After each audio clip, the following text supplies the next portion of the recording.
और इसका जो निचला एंड होता है,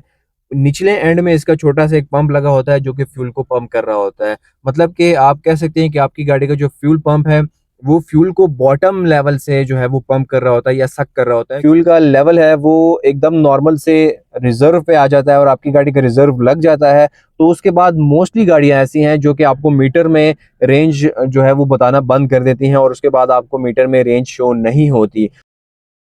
अस्सलामुअलैकुम व्यूअर्स, उम्मीद है तमाम दोस्त खैरियत से होंगे। आप लोग देख रहे हैं मेरा YouTube channel nuts and bolts और अगेन एक नई वीडियो के साथ हाजिर हैं। और आज की इस वीडियो में हम बात करेंगे कि आपने भी अक्सर सुना होगा कि लो फ्यूल पे अगर आप मुसलसल गाड़ी चलाते हैं या रिज़र्व पे आप मुसलसल गाड़ी चलाते हैं तो ये चीज़ आपकी गाड़ी के लिए नुकसानदेह हो सकती है। तो कुछ फैक्ट्स हैं जो हम इस वीडियो में डिटेल में डिस्कस करेंगे और फिर एट द एंड हम अपना रिज़ल्ट निकालेंगे कि क्या वाक़ई लो फ्यूल पे या रिज़र्व पे मुसलसल गाड़ी चलाना आपकी गाड़ी के लिए नुकसानदेह है या नहीं। तो वीडियो के एंड तक लाज़मी देखिएगा ताकि आपको भी आइडिया हो जाए कि आया आपको लो फ्यूल पे या रिज़र्व पे गाड़ी चलानी चाहिए या नहीं। तो चलिए वीडियो शुरू करते हैं।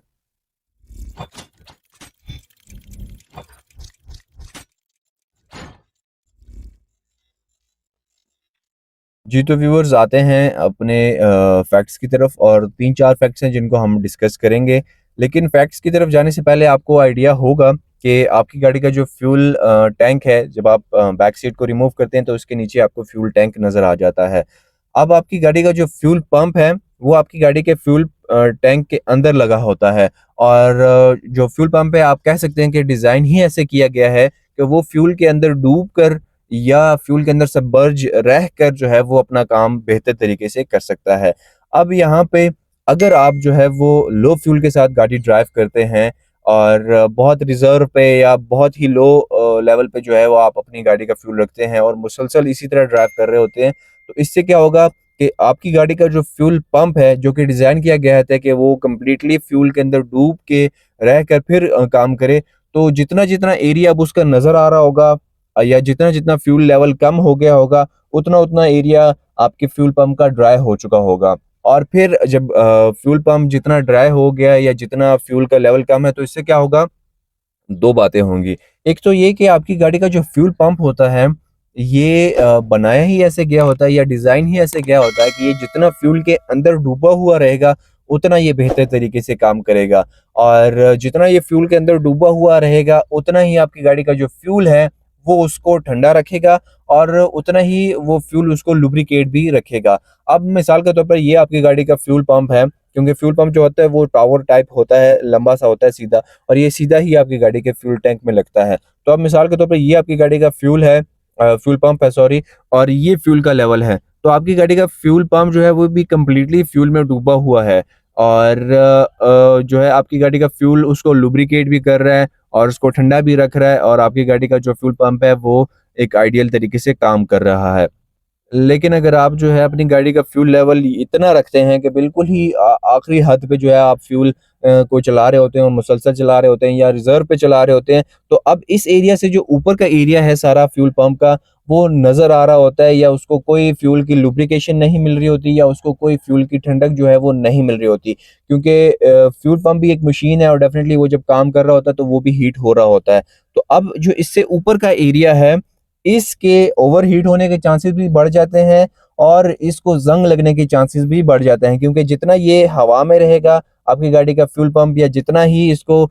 वो फ्यूल की लुब्रिकेशन नहीं मिलेगी, उतना ही जल्दी ये ज़ंग पकड़ेगा। तो ये एक हमारा पहला फैक्ट हो गया कि आप जब जितना कम लेवल रखेंगे अपनी गाड़ी में फ्यूल का या जितना रिज़र्व लेवल पे आप गाड़ी को चलाएँगे, तो आपकी गाड़ी का फ्यूल पंप जो है, वो जितना वो फ्यूल से बाहर रहेगा, जितना हवा में रहेगा, उतना वो ज़ंग जल्दी पकड़ेगा और उतना ही उसके जो है वो ओवरहीट होने के चांसेस जो हैं वो बढ़ जाएँगे। जिसकी वजह से फिर डेफ़िनेटली आपकी गाड़ी के फ्यूल पंप में इश्यू आएगा और फ्यूल पंप जो है ये सस्ती चीज़ नहीं है। अगर खुदा न ख़ास्ता इसमें कोई इश्यू आ जाए, तो फिर आपको हेफ़्टी अमाउंट जो है इसके लिए पे करना पड़ सकती है। तो व्यूअर्स अब आते हैं पॉइंट नंबर 2 पे या फैक्ट नंबर 2 पे, और वो ये है कि जिस तरह अभी मैंने आपको बताया कि ये जो फ्यूल पंप होता है ये आपकी गाड़ी के फ्यूल टैंक में बिल्कुल सीधा या बिल्कुल वर्टिकल जो है वो खड़ा होता है और इसका जो निचला एंड होता है, निचले एंड में इसका छोटा-सा एक पंप लगा होता है जो कि फ्यूल को पंप कर रहा होता है। मतलब कि आप कह सकते हैं कि आपकी गाड़ी का जो फ्यूल पंप है, वो फ्यूल को बॉटम लेवल से जो है वो पंप कर रहा होता है या सक कर रहा होता है, क्योंकि उसका जो पंप लगा होता है वो बिल्कुल लोअर एंड पे होता है, बिल्कुल बॉटम पे होता है, और वहां से वो सक करके फिर फ्यूल को आगे भेज रहा होता है। इसकी मिसाल आप ऐसे ले लें कि आपने एक ग्लास में जो है वो पानी भरा और उसमें एक स्ट्रॉ डाल दिया। अब जब आप स्ट्रॉ से सक करते हैं पानी को, तो वो पानी नीचे जहाँ पे ग्लास का पेंदा होता है या जहाँ तक वो स्ट्रॉ गया होता है, वहां से वो पानी सक हो रहा होता है, ना कि ऊपर से कहीं से सक हो रहा हो। और अब फिर जब ग्लास में पानी का लेवल बिल्कुल कम रह गया, बिल्कुल थोड़ा रह गया, तो उसके बाद जब आप सक करते हैं तो आपके स्ट्रॉ में अक्सर जो है वो एयर बबल्स आ जाते हैं। तो सेम इसी तरह आपकी गाड़ी का जो फ्यूल पंप है, वो भी बिल्कुल लोअर एंड से या बिल्कुल बॉटम से जो है वो फ्यूल को सक कर रहा होता है। और अब अगर आप अपनी गाड़ी में हर वक्त इतना लो फ्यूल रखते हैं या रिजर्व पे हर वक्त अपनी गाड़ी चला रहे होते हैं कि वो बिल्कुल ही पेंदे को टच कर रहा होता है, तो उस टाइम पे जब आपकी गाड़ी का फ्यूल पंप जो है फ्यूल को सक करने की कोशिश करेगा, तो उसमें एयर बबल आने के चांसेस जो हैं वो बढ़ जाते हैं। और जब आपकी गाड़ी के फ्यूल पंप में एयर बबल आ गया, तो एयर बबल आने की वजह से आपकी गाड़ी का फ्यूल पंप ओवरहीट हो सकता है, और बहुत ज़्यादा ओवरहीट हो सकता है, या इवन के कम्प्लीटली सीज हो जाता है और वो फिर फ्यूल पंप करना बंद कर देता है। तो ये दोनों इश्यूज एयर बबल सक करने की वजह से आ सकते हैं। ओवरहीट हो जाता है या सीज होके बिल्कुल बंद हो जाता है और वो फ्यूल को फिर आगे करता ही नहीं है, बिल्कुल रुक जाता है, बंद हो जाता है। और इसके साथ साथ फिर जब आपकी गाड़ी का, अगर मिसाल के तौर पर वो उसने एयर बबल सक कर दिए और वो अभी जो है वो चल भी रहा है, फिर भी चल रहा है एयर बबल सक करने के बाद, वो बबल्स जब आपकी गाड़ी के इंजन तक पहुंचते हैं, तो वहां पे जाके फिर आपकी गाड़ी का इंजन जो है वो मिस फायरिंग करेंगे, या जो आप कह सकते हैं सिंपल के मिसिंग शुरू कर देगी, और मिसिंग करते करते भी आपकी गाड़ी का जो इंजन है वो बंद हो जाता है और आपकी गाड़ी स्टॉल कर जाती है। तो ये भी एक फैक्ट है कि जब आप लो फ्यूल पे या बिल्कुल रिजर्व पे चलाएंगे, तो चांसेस होते हैं कि आपकी गाड़ी का फ्यूल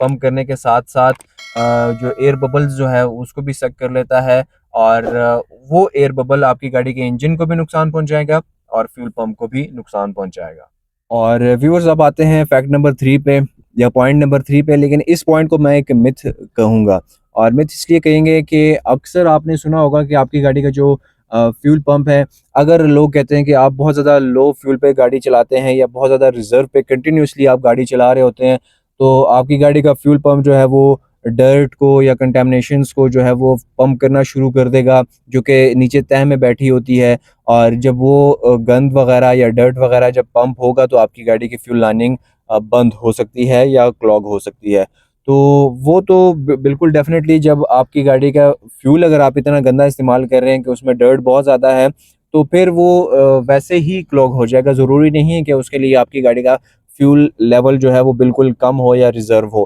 क्योंकि जिस तरह अभी मैंने आपको पॉइंट नंबर 2 में बताया कि आपकी गाड़ी का जो फ्यूल पंप है, ये जब वर्टिकल होता है, तो इसका जो लोअर एंड होता है, बिल्कुल निचला जो बॉटम होता है,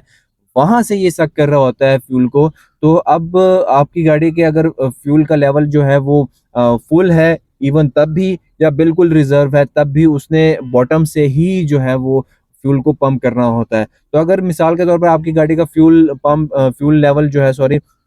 वो बिल्कुल कंप्लीटली फुल है, और उसके बावजूद आपकी गाड़ी के फ्यूल टैंक के पेंदे में या बिल्कुल बॉटम में गंद है, तो वो गंद ज़रूर आपकी गाड़ी का फ्यूल पंप जो है वो उसको पंप करेगा, इवन के फ्यूल लेवल फुल है। लेकिन अगर फ्यूल लेवल कम है, बिल्कुल लो पे है, रिजर्व पे है, और उस वक्त भी आपकी गाड़ी के फ्यूल का जो क्वालिटी है वो बिल्कुल साफ़ है, तो फिर कोई कंटेमिनेशन नहीं आएगी या कोई जो है डर्ट वगैरह आपकी गाड़ी के फ्यूल लाइनिंग में नहीं आएगा। तो ये डिपेंड करता है कि आपकी गाड़ी का फ्यूल जो है वो साफ़ है या गंदा है, या आपकी गाड़ी का फ्यूल टैंक जो है वो ऑलरेडी साफ़ है या गंदा है। दोनों सूरतों में अगर चाहे फ्यूल लेवल इतना हो, तब भी उसने पेंदे से ही जो है वो सक करके आगे फ्यूल को पंप करना है, या अगर फ्यूल लेवल इतना हो, तब भी उसने जो है वो फ्यूल को नीचे पेंदे में से ही सक करना है, बॉटम में से ही सक करना है और फिर आगे पहुँचाना है। तो जो लोग स्पेसिफिकली कहते हैं कि जब फ्यूल लेवल कम होता है या रिजर्व होता है, सिर्फ तब ही जो है वो डर्ट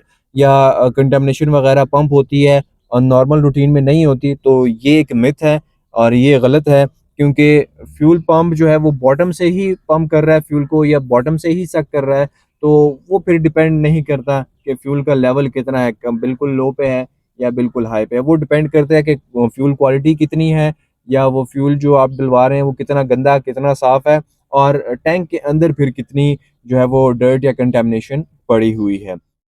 तो व्यूअर्स अब आते हैं पॉइंट नंबर 4 पे, या जो हमारा आखिरी पॉइंट है वो ये है कि जब भी आप गाड़ी को ड्राइव कर रहे हैं और लो लेवल पे ड्राइव कर रहे हैं और आपकी गाड़ी का जो फ्यूल का लेवल है वो एकदम नॉर्मल से रिजर्व पे आ जाता है और आपकी गाड़ी का रिजर्व लग जाता है, तो उसके बाद मोस्टली गाड़ियां ऐसी हैं जो कि आपको मीटर में रेंज जो है वो बताना बंद कर देती हैं और उसके बाद आपको मीटर में रेंज शो नहीं होती। तो उसके बाद फिर आप अंदाजे से ही चलते हैं कि शायद मेरी गाड़ी रिजर्व पे 15 किलोमीटर चल जाए, शायद 20 किलोमीटर चल जाए, मतलब वो अंदाज़ा होता है। उसके बाद आपको रेंज नहीं शो हो रही होती तो आपको पता नहीं लग रहा होता कि मैं मज़ीद कितना चल सकता हूँ। तो ये चीज़ भी फिर आपके लिए परेशानी का बायस बनती है कि अगर आप मिसाल के तौर पर सफ़र कर रहे हैं अपनी फैमिली के साथ या कहीं पे जा रहे हैं और दौरान सफ़र जो है वो ऑलरेडी आपकी गाड़ी का रिज़र्व लगा हुआ था या एकदम से रिज़र्व लग गया और आपका सफ़र अभी भी रहता है और आप रिफ़िल नहीं करवाते अपनी गाड़ी के टैंक को या पेट्रोल नहीं भरवाते, डीज़ल नहीं भरवाते और उसी तरह आप चली जा रहे हैं, तो फिर कहीं पे भी किसी भी जगह पे आपकी गाड़ी का जो फ्यूल है वो बिल्कुल ख़त्म हो सकता है और आपकी गाड़ी बंद हो सकती है। तो फिर अगर अनजाने में या किसी ऐसे एरिया में जहाँ पे कहीं कोई नज़दीक तरीन पेट्रोल पंप भी ना हो और आपकी गाड़ी बंद हो जाए, तो फिर डेफ़िनेटली ये भी आपके लिए जो है एक परेशानी का बायस बनेगा। तो इसीलिए जैसे ही आपकी गाड़ी का फ्यूल लेवल वो नॉर्मल से ख़त्म होके रिज़र्व पे आ जाए, आप भी फ़ौरन अपनी गाड़ी में पेट्रोल भरवा लिया करें या डीज़ल अगर है या कोई भी फ्यूल है, तो फ्यूल भरवा लिया करें और उसका लेवल एटलीस्ट इतना रखें कि आपको रेंज शो हो रही हो कि मेरी गाड़ी मज़ीद आगे कितना चल सकती है, ताकि दौरान सफ़र एटलीस्ट कहीं पे बंद हो के आपके लिए परेशानी का बायस ना बने। लेकिन फिर भी मैं आपको सजेस्ट करूँगा कि आप कोशिश करें कि अपनी गाड़ी के टैंक में हर टाइम मिनिमम क्वार्टर फ्यूल तो लाज़मी रखें। मतलब अगर आप 4 हिस्से करते हैं, आप मिसाल के तौर पर आपकी गाड़ी का जो टैंक है वो 20 लीटर है, तो कम से कम आप 5 लीटर लाज़मी अपनी गाड़ी के फ्यूल टैंक में हर वक़्त रखा करें। और इसकी जो वजूहात थी वो मैंने आपको बता दी कि आपकी गाड़ी का जो फ्यूल टैंक है उसके अंदर फ्यूल पंप लगा होता है, तो फ्यूल पंप में मसाइल आ सकते हैं, इंजन मिसिंग करना शुरू कर सकता है या इंजन बंद हो सकता है, आपकी गाड़ी बंद हो सकती है। तो इस तरह के मसाइल से बचने के लिए या इस तरह के इश्यूज़ से बचने के लिए फिर आप कोशिश करें कि मिनिमम क्वार्टर फ्यूल जो है वो अपनी गाड़ी में लाज़मी रखें, ताकि फ्यूल पंप में भी कोई इश्यू ना आए और इंजन में भी कोई इश्यू ना आए या आपकी गाड़ी दौरान सफ़र रास्ते में बंद भी ना हो। जी, तो व्यूअर्स ये थी हमारी आज की वीडियो और आई होप कि आपको वीडियो पसंद आएगी। अगर वीडियो अच्छी लगे तो लाइक ज़रूर कीजिएगा और दोस्तों के साथ भी शेयर कीजिएगा और इसके साथ-साथ चैनल को सब्सक्राइब करना मत भूलिएगा। इसी के साथ मैं आपसे इजाज़त चाहता हूँ। दुआओं में याद रखिएगा। अल्लाह हाफ़िज़।